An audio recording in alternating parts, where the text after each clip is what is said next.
Hi there, thanks for joining us. In this repricer.com video, we're going to take a look at our automations feature. Think of automations as a simple way of moving your products from one rule to another automatically. An automation allows you to set criteria, and whenever that criteria is triggered, it will automatically move your product to another rule. In this video, we're going to set up an automation to look at how long our stock is going to last based on our recent sales, otherwise known as stock cover. In order to get started, we need to go to the automation screen. Click Automations on the left hand side of your screen.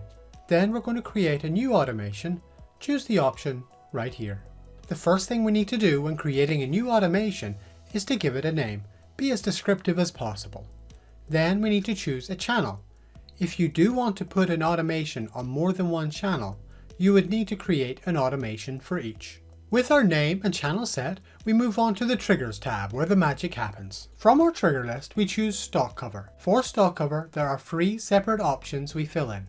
First, we have greater than or lesser than. This allows us to determine if we want to trigger if our stock is going to run out or if our stock is not going to run out within the period selected. Next, we look at our sales period.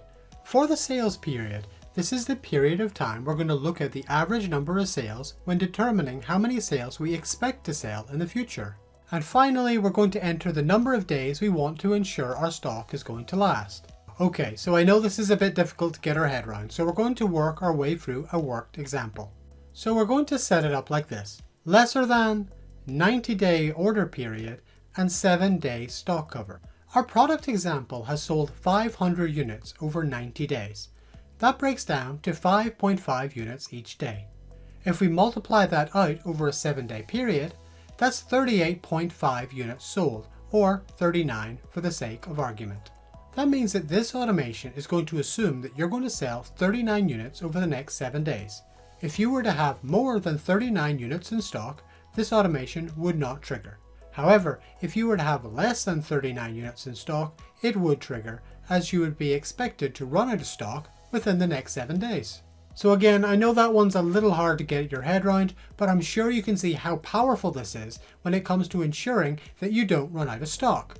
You can also have up to 3 triggers, so you can mix and match some of the other trigger options that are available. Next, we're going to choose our rules. First, we choose which rules are going to be looked at by this automation. If a product is not in one of the rules selected, it will not automate. The second option is to choose the rule that your product is going to be moved into.